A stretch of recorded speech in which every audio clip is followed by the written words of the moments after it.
നമസ്തേ. കേരളം കർക്കിടകത്തെ രാമായണ മാസമാക്കി മാറ്റിയിട്ട് 32 വർഷങ്ങൾ കഴിയുകയാണ്. കള്ളക്കർക്കിടകത്തെ പുണ്യകർക്കിടകമാക്കി മാറ്റിയ ആ സാമൂഹ്യ ഇന്ദ്രജാലത്തിനു പിന്നിൽ വലിയൊരു സാത്വിക വിപ്ലവം തന്നെയുണ്ട്. കേരളത്തിന്റെ മനസ്സാകെ മാറ്റിയ ആ സാംസ്കാരിക സാമൂഹിക ചരിത്രം ഇങ്ങനെയാണ്. കൊല്ലവർഷ ആരംഭത്തെക്കുറിച്ച് തർക്കങ്ങളുണ്ടാകാം. എന്നാൽ കൊല്ലവർഷത്തിൽ 12 മാസങ്ങൾ, അതിലൊന്ന് കർക്കിടകവും എന്നതിൽ യാതൊരു തർക്കവുമില്ല. തിരിമുറിയാതെ മഴ പെയ്യുന്ന കള്ളക്കർക്കിടകം ഇപ്പോൾ കലണ്ടറിൽ ഒതുങ്ങിയിരിക്കുകയാണ്. മലയാളിയുടെ മനസ്സിൽ അത് രാമായണ മാസമായി മാറിയിരിക്കുന്നു. മലയാളി ഉള്ളിടത്തെല്ലാം കർക്കിടകം രാമായണ മാസാചരണത്തിന് വഴിമാറിയിരിക്കുകയാണ്. മഴപ്പെയ്ത്തിന്റെ ഇരമ്പലിനുള്ളിൽ ആധ്യാത്മ രാമായണ ശീലുകളുടെ ഭക്തിസാന്ദ്രമായ വായന കൊണ്ട് കേരളം മുഖരിതമാകുകയാണ്. മലയാളിയുടെ മനസ്സിൽ വീണ്ടും തുഞ്ചന്റെ കിളിക്കൊഞ്ചൽ. 1930കളിൽ കേരളത്തിൽ മുഴങ്ങിയ രാമായണം കത്തിക്കുക എന്ന ആഹ്വാനത്തിൽ നിന്നും രാമായണ മാസത്തിലേക്കുള്ള കേരള സമൂഹത്തിന്റെ സംക്രമണത്തിനു പിന്നിൽ സ്വോദ്ദേശപൂർവം പരിശ്രമം നടത്തിയ ഒരു കൂട്ടം സാമൂഹ്യ പരിഷ്കർത്താക്കളുടെ തപസ്സിന്റെ ബലമാണ് ഉള്ളത്. ഒരു ജാതി, ഒരു മതം, ഒരു ദൈവം മനുഷ്യന് എന്ന ശ്രീനാരായണ ഗുരുവിന്റെ മാർഗദർശനത്തിനു മുകളിൽ കുതർക്കത്തിന്റെ കരിമ്പടം ചാർത്തിക്കൊണ്ട് ജാതി വേണ്ട, മതം വേണ്ട, ദൈവം വേണ്ട മനുഷ്യന് എന്ന ആഹ്വാനം മുഴങ്ങിയ കേരളമാണ്. രാമായണവും മഹാഭാരതവും ചുട്ടരിക്കുക, ക്ഷേത്രങ്ങൾ തട്ടിനിരത്തി കപ്പ വയ്ക്കുക എന്ന കമ്മ്യൂണിസ്റ്റ് കാപട്യത്തിന് വേർകിളിർത്ത കേരളം തുഞ്ചന്റെ കിളിക്കൊഞ്ചൽ ക്രൗഞ്ച മിഥുനങ്ങളിൽ ഒന്നിനെപ്പോൽ പിടഞ്ഞ് മരിച്ചു പോകുമോ എന്ന് സന്ദേഹിച്ച കേരളമാണ്. ആ കേരളത്തിലാണ് ആധ്യാത്മികതയുടെ തിരതള്ളൽ പോലെ ഇന്ന് രാമായണ മാസം ആചരിക്കുന്നത്. 1982 ഏപ്രിൽ 4-5 തീയതികളിൽ എറണാകുളത്ത് നടന്ന ഐതിഹാസികമായ ഒരു സമ്മേളനത്തിന്റെ ചരിത്രത്തിലേക്കാണ് രാമായണ മാസത്തിന്റെ വേരുകൾ നീണ്ടു ചെല്ലുന്നത്. ഹൈന്ദവ ഐക്യത്തിന്റെ ഗംഗാപ്രവാഹം പോലെ എറണാകുളത്ത് നടന്ന വിശാല ഹിന്ദു സമ്മേളനം കേരള ചരിത്രത്തിലെ ഒരു നാഴികക്കല്ല് തന്നെയാണ്. സ്വാമി ചിന്മയാനന്ദനും സ്വാമി വിശ്വേശ തീർത്ഥയും ഡോക്ടർ കരൺ സിംഗും RSS സർസംഘചാലക് പ്രൊഫസർ രാജേന്ദ്ര സിംഗും പങ്കെടുത്ത സമ്മേളനത്തിൽ ഹിന്ദുക്കൾ നാം ഒന്നാണേ എന്ന ഈരടികളുമായി ലക്ഷങ്ങളാണ് അണിചേർന്നത്. വലിപ്പം കൊണ്ടും ഉള്ളടക്കം കൊണ്ടും സവിശേഷവും സമ്പന്നവുമായിരുന്നു ആ സമ്മേളനം. വിശാല ഹിന്ദു സമ്മേളനത്തിന്റെ ഭാഗമായി നടന്ന പ്രതിനിധി സമ്മേളന വേദിയിൽ നടന്ന മംഗളപൂജയിൽ ശ്രീനാരായണ പരമ്പരയിലെ തന്ത്രിമുഖ്യനായ പറവൂർ ശ്രീധരൻ തന്ത്രിയായിരുന്നു കാർമ്മികത്വം വഹിച്ചത്. പാരമ്പര്യ തന്ത്രി മുഖ്യരിൽ പ്രമുഖനായ സൂര്യകാലടി സൂര്യഭട്ടതിരിപ്പാട് താൻ പരികർമ്മിയായിരിക്കും എന്ന് പ്രഖ്യാപിച്ചു മുന്നോട്ട് വന്ന തന്ത്രി മുഖ്യനായ പെരുവനം KPC അനുജൻ ഭട്ടതിരിപ്പാടും ഷർട്ട് ഊരിവെച്ച് താനും പരികർമ്മിയായിരിക്കും എന്ന് പ്രഖ്യാപിക്കുകയായിരുന്നു. ഭ്രാന്താലയത്തിൽ നിന്നും തീർത്ഥാലയത്തിലേക്കുള്ള കേരളത്തിന്റെ തീർത്ഥയാത്രയിലെ അവിസ്മരണീയ സംഭവമായിരുന്നു അത്.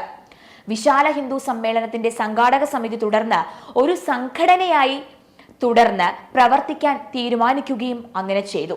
തുടർന്ന് 1982 ജൂൺ 6-ന് എറണാകുളം ദക്ഷിണ ഭാരത ഹിന്ദി പ്രചാര സഭാ ഹാളിൽ AR ശ്രീനിവാസന്റെ അധ്യക്ഷതയിൽ ചേർന്ന വിശാല ഹിന്ദു സമ്മേളന നിർവാഹക സമിതി യോഗത്തിലാണ് കർക്കിടക മാസം രാമായണ മാസമായി ആചരിക്കുവാൻ തീരുമാനിച്ചത്.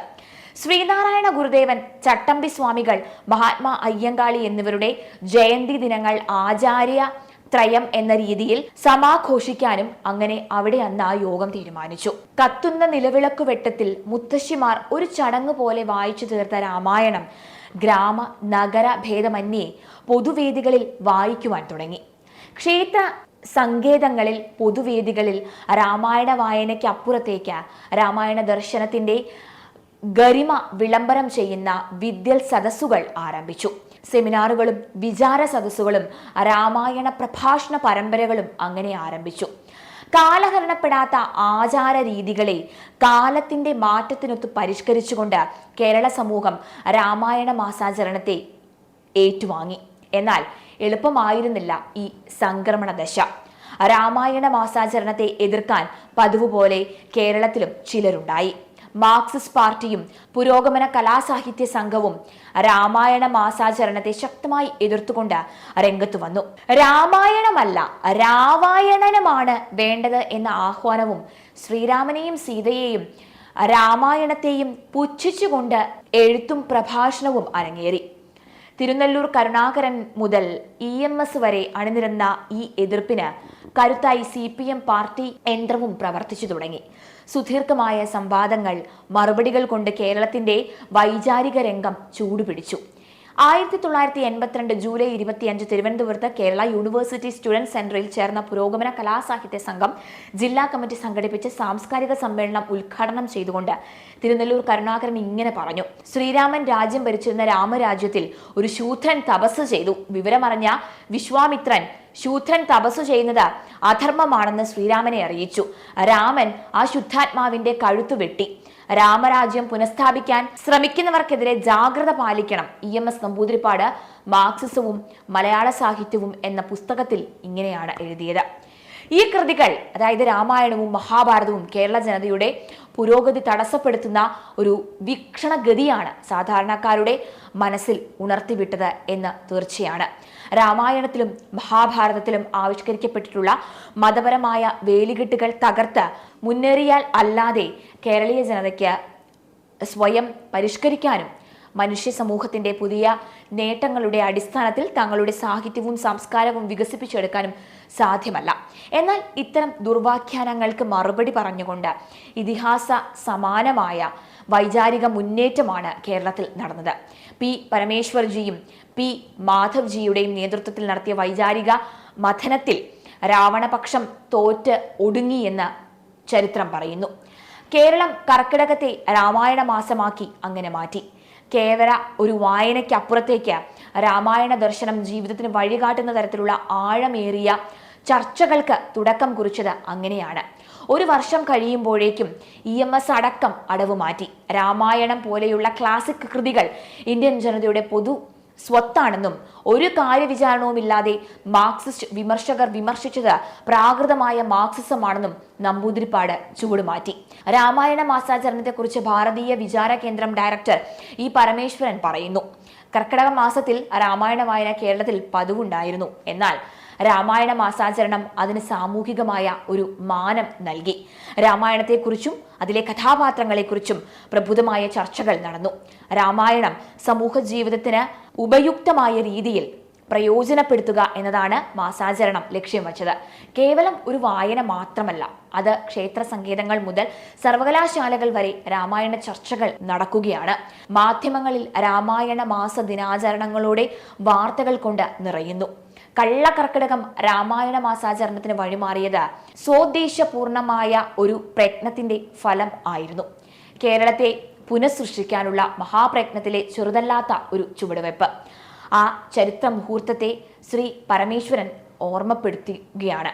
വിശാല ഹിന്ദു സമ്മേളനം ഒറ്റപ്പെട്ട ഒരു സംഭവമായിരുന്നില്ല. ഭാരതത്തിൽ എമ്പാടും ഇത്തരം വിരാട് ഹിന്ദു സമ്മേളനങ്ങൾ നടന്നിരുന്നു.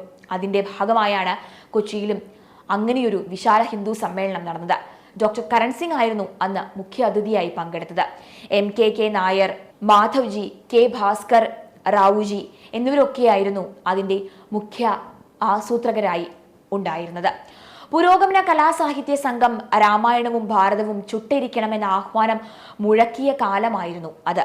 പലയിടങ്ങളിലും അവരത് നടപ്പിലാക്കുകയും ചെയ്തു.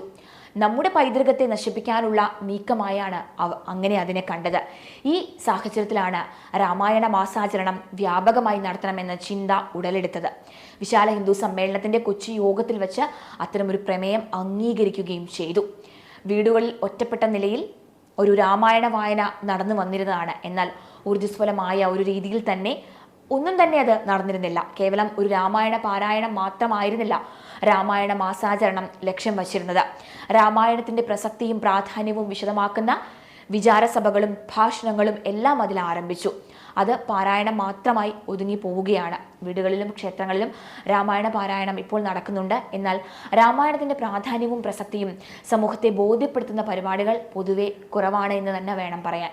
രാമായണത്തിന്റെ പ്രസക്തി ഇന്ന് എന്തായാലും കൂടി വരുന്നുണ്ട്. ഉത്തമ ഭരണാധികാരിയുടെയും ഉത്തമ ഭർത്താവിൻ്റെയും ഭാര്യയുടെയും സഹോദര സ്നേഹത്തിൻ്റെയും ഉദാത്ത മാതൃകകൾ രാമായണം കാണിച്ചു തരുന്നുണ്ട്. രാമായണ കഥാപാത്രങ്ങൾ ആദർശ മാതൃകകൾ തന്നെയാണ്. ശ്രീരാമനെ മാതൃകാ പുരുഷനായാണ് വാൽമീകി അവതരിപ്പിക്കുന്നത്. ആനുകാലിക സമൂഹത്തിന്റെ ധാർമ്മിക അപജയത്തിന് നമ്മുടെ പാരമ്പര്യത്തിൽ നിന്നും പരിഹാരം കണ്ടെത്തുക തന്നെ വേണം. അതിന് രാമായണ മാസാചരണം ഉപയുക്തമാക്കണം.